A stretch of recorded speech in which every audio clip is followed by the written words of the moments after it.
Hey guys, welcome back to my channel. Today I want to talk about 3 ways you may be self-sabotaging, whether it's your workout routine or your nutrition, and why you can't stay consistent because of this. Number one thing is the all or nothing mindset. It's a black and white thinking, whether you think, oh, I just finished this cookie, or I had 5 cookies, now it's like my whole diet's blown. I can't even imagine like what's gonna happen. I might as well just eat everything in the house. We see this very often when we have that really great week and then all of a sudden the weekend comes and then you're like, I'll have a cheat meal or a cheat day or something like that, and then it comes a free-for-all. When we don't include the foods that we love every single day, this is when the black and white mentality come in, and that mindset that ends up with self-sabotaging behaviors. Or maybe it's something like, I only worked out twice this week and I might as well just forget it and I'm going to give up. Or things along the lines where you're trying to cut out sugar for the entire week, or I can't do sugar because I'm addicted. And then all of a sudden, like, you have one bite of it and you go crazy because you feel like I cut it out and like all of a sudden I have it and you can't stop yourself. So it's having that simple moderation that is so helpful in your diet, and just getting rid of the black and white, like all or nothing. If I'm not 100%, then I'm not perfect and I'm not good and this isn't the right thing. Your diet will never be perfect. You will never be perfect, and that is completely okay. So that is why getting away from this mentality, getting to the fact that like 80% is great all the time, whether it comes to your workouts or nutrition, is going to be helpful in order for you to stay consistent and for you to get to the results that you want. For years, I was yo-yo dieting because of this factor. I thought like I had to eat only clean. I was scared of all the other foods. If it wasn't organic, if it wasn't something on the list that I had, it felt like I was doing something wrong. I felt like I was just gonna blow the diet. I felt like if I had cookies, I would just completely, just like if I had one and then I said, oh well, screw it, I might as well finish the entire box of Thin Mints because I just want it out of my house and I can't have it in my house. And this mentality is not going to get you closer to your goals. The second self-sabotaging behavior or mindset is catastrophizing.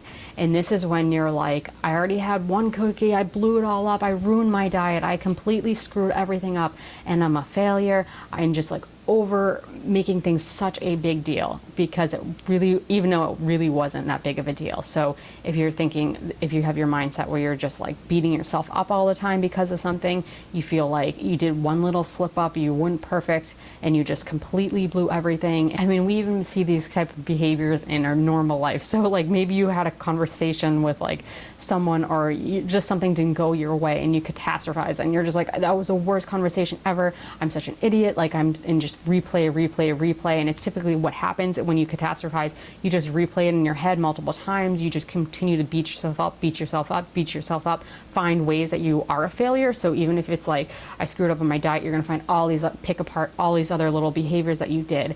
And this is self-sabotaging behavior, and it's not gonna get you closer to your goals, no matter what those are. If you wanna be consistent, you do need to let go of these behaviors. You're gonna need to recognize that you're doing it and move on.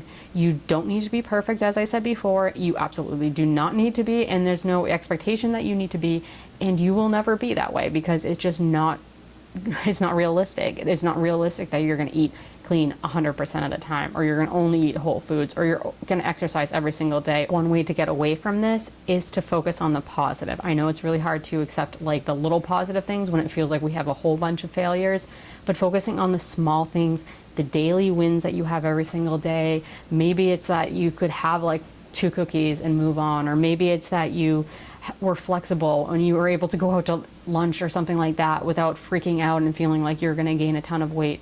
So maybe it's the little things that you need to do and to celebrate every single win that you have a day, rather than focusing on the little tiny things that you're catastrophizing, that isn't worth it, that isn't going to bring you and make you feel better. The third thing that is self-sabotaging behavior and mindset is the justifying. So if you're justifying like, I deserve this food at night because I either had a really busy day and I was super productive, so I deserve this food.